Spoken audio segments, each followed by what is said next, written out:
আসসালামু আলাইকুম। আমি এখন রান্না করব ছোট রুই মাছ দিয়ে পুঁই শাক দিয়ে চচ্চড়ি করব। আলু দিয়ে, তো আলু ঝুরি করে রেখেছি এবং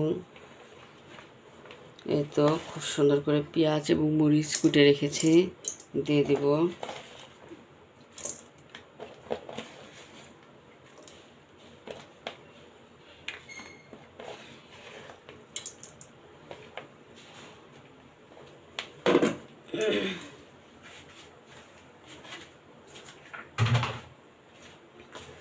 এখন আমি দিব আস্ত জিরা, তো আস্ত জিরা দিব,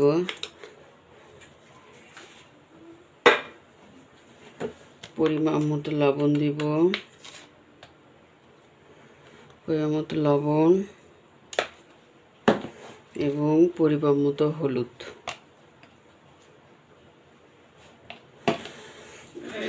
এখন আমি এটা হাতে মেখে দেব।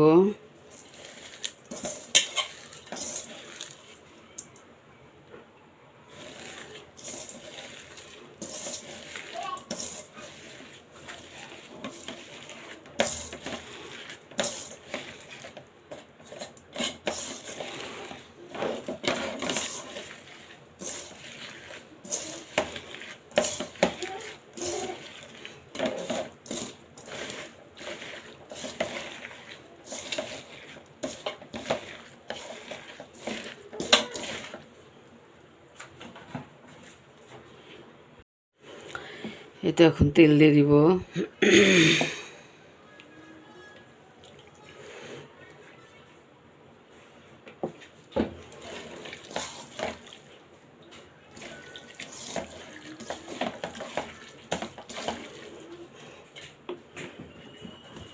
তেল দিয়ে দিলাম।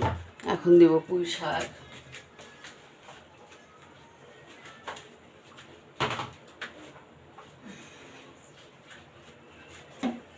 এই তো পুঁই শাক কত সুন্দর করে ধুয়ে রেখেছি।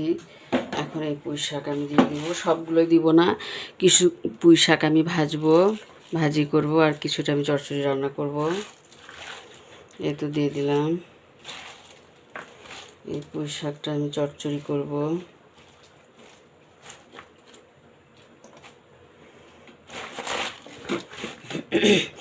আর একটুকু আমি ভাজবো।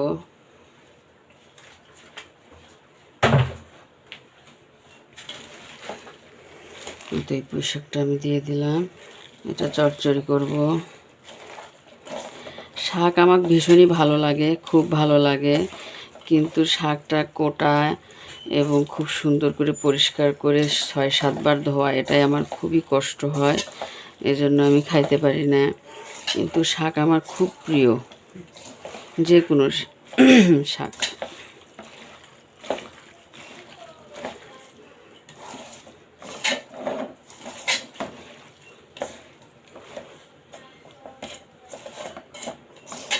এই তো খুব সুন্দর করে মাখায় নিয়েছি।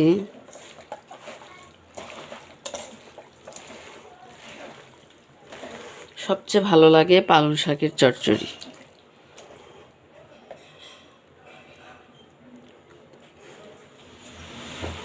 হয়েছে। এই তো আমি মাছ ধুয়ে রেখেছি, এখন মাছটা আমি দিয়ে দেব।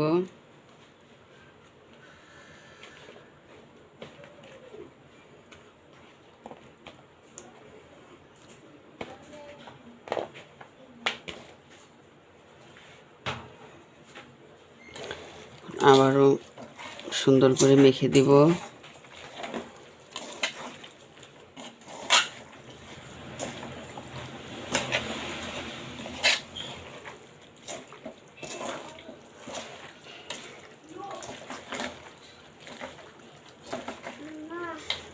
তো মাখানো হয়ে গিয়েছে।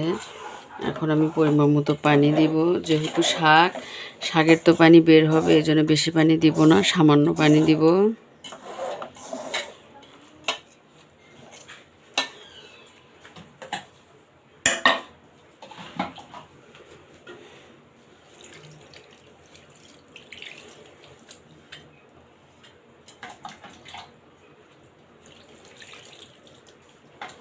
আর পানি দিব না, এতেই হয়ে যাবে।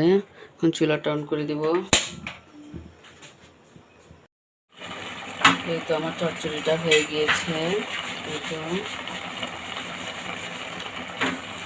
আমার চচ্চড়ি রান্নাটা হয়ে গিয়েছে। এখন আমি এই রান্নাটা পরিবেশন করব।